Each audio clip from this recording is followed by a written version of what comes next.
Hello and welcome back to Zelda 3, or Link to the Past, and in this episode we will be starting on the Dark Palace, which is the first of the Dark World dungeons.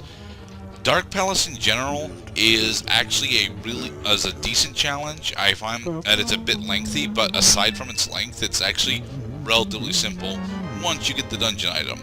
Until then, you know, it's kind of a measure of skill of dodging around and making sure that you can, survive the limited enemy encounters. And also getting used to basically this track over and over again, because this is the Dark World theme track. It plays on pretty much all of the Dark World dungeons. There are very few tracks in this game that are not amazing. I'm trying to think of any, and I don't think I can at the moment.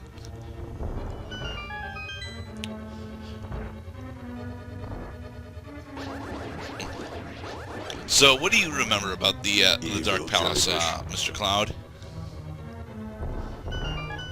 I definitely remember the Helmasaur boss, particularly because for my Game Boy Advance playthrough of the game, I also had a guide of the game that thankfully told me, well, it explained these mimic mice over here, for instance. They copy your every move, so we'll probably recommend, like, oh, just...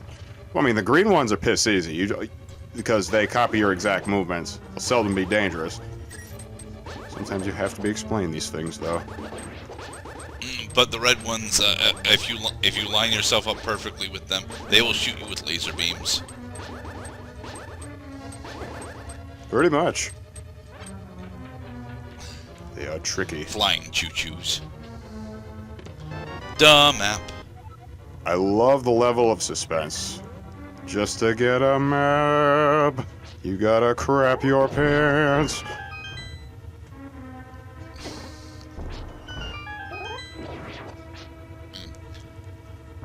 And a fairy room. This will be important for later. Actually, no. I lie. This one is not all that important because we don't have easy access to this one. Unimportant. Well, thanks to those troll pegs over there is a conspicuous need to press through, especially in the entrance. We're probably going to use that small key to get the magical mallet. And the second one. No. The small keys that we have right now will allow us to get into the area where the magical mallet is, but we cannot actually get the magical mallet yet. We still need yet another small key. And the big key, yes.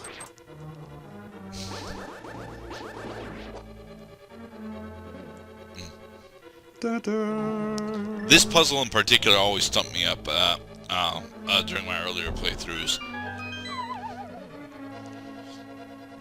What you want to do is bomb the bridge in order to open up this hole. Use one of the small keys to go back up here, so you can pick this up for the big key.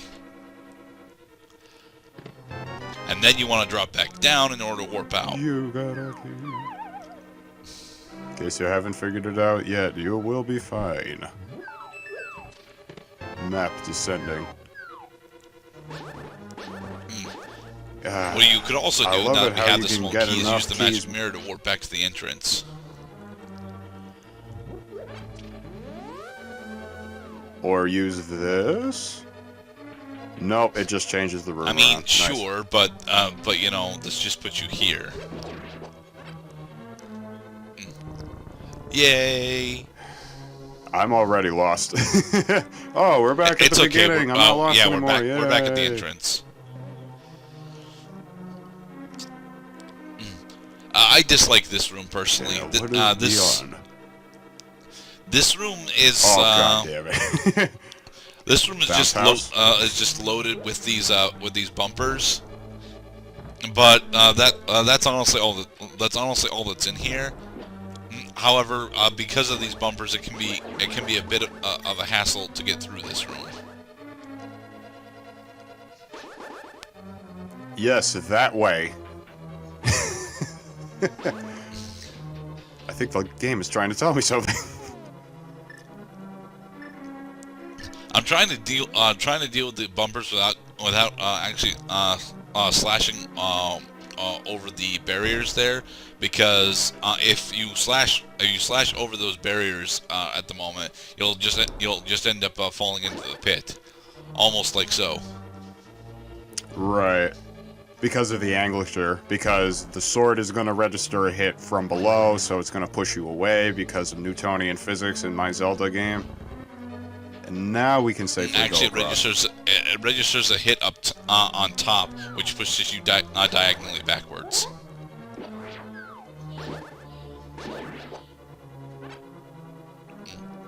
Oh my god, it's like the bounce house of death. Almost. Bounce. We do not actually want to be over this way yet, but we are over this way anyhow. It's fold switch time.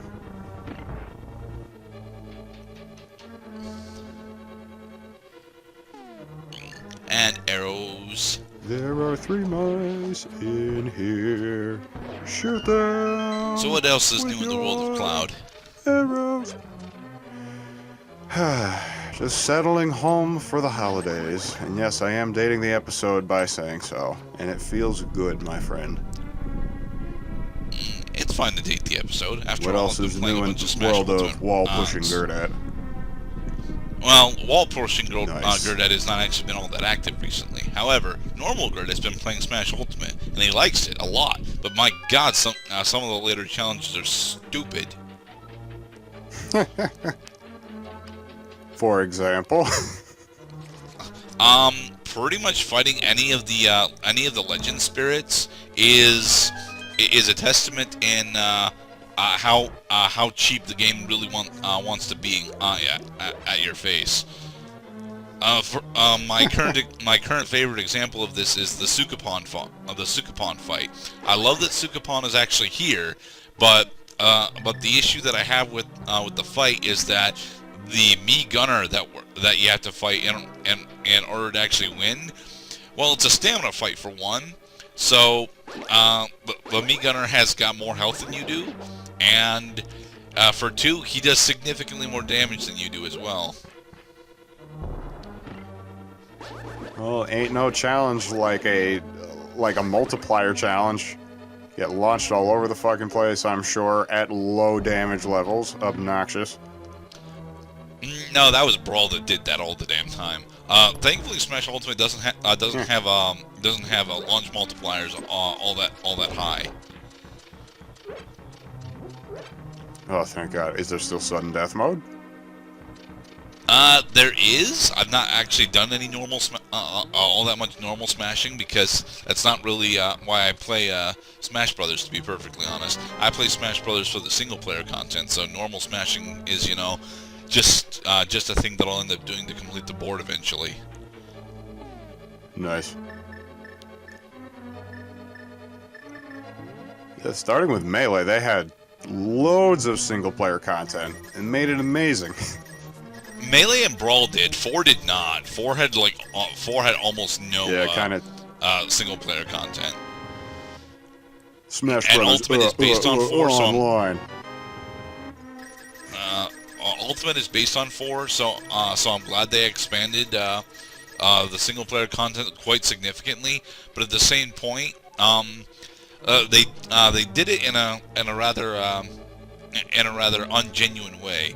They mostly expanded single-player content by adding a story mode, whereas it just flat out wasn't there before.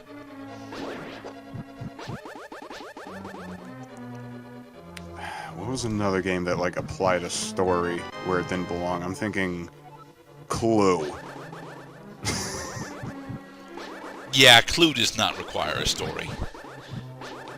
Neither does Battleship. I think Battleship was the one I was thinking of because I was actually thinking of Angry Joe's video a little while ago.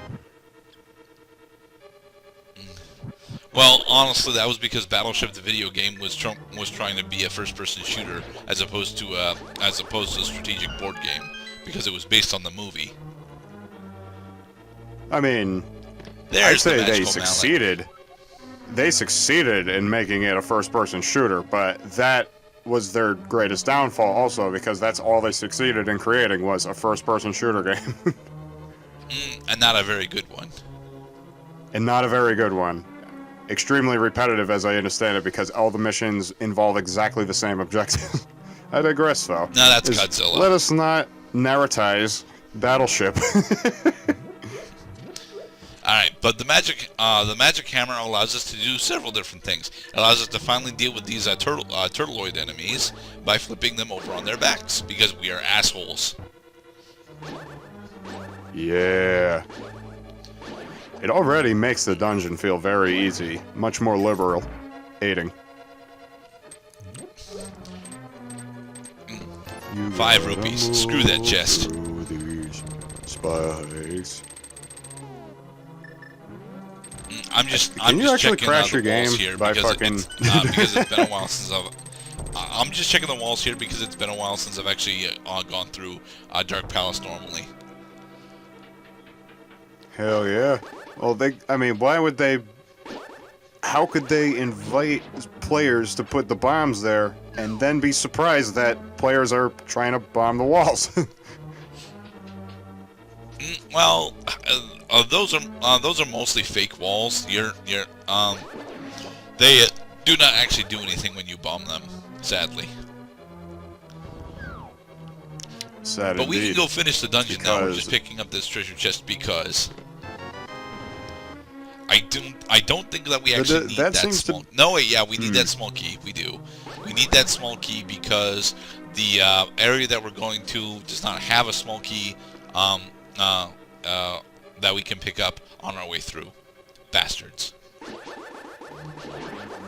Are there any dungeons that come to mind specifically where you don't have to get all the small keys? Skullwoods. Skullwoods you can clear without getting 2 small keys or the big key. Right. But the big key is highly recommended because the fire rod destroys Mothra. Well, no, you need. If you're talking about this version of the game specifically, you do need the big key in order to fight Mothra, or Skull Moth as I refer to her, because you cannot open up Mothra's lair without the fire rod. Clear spider webs. Yeah. It's not spider webs that we're clearing, it's a spinal cord. Oh, yeah. Inhabited by the denizens of the woods who just need a place to fart. There we go. And now, in the next part, we will continue and finish off Dark Palace. Kind of surprised Dark Palace took me more than one part to finish. It's a little sprawling.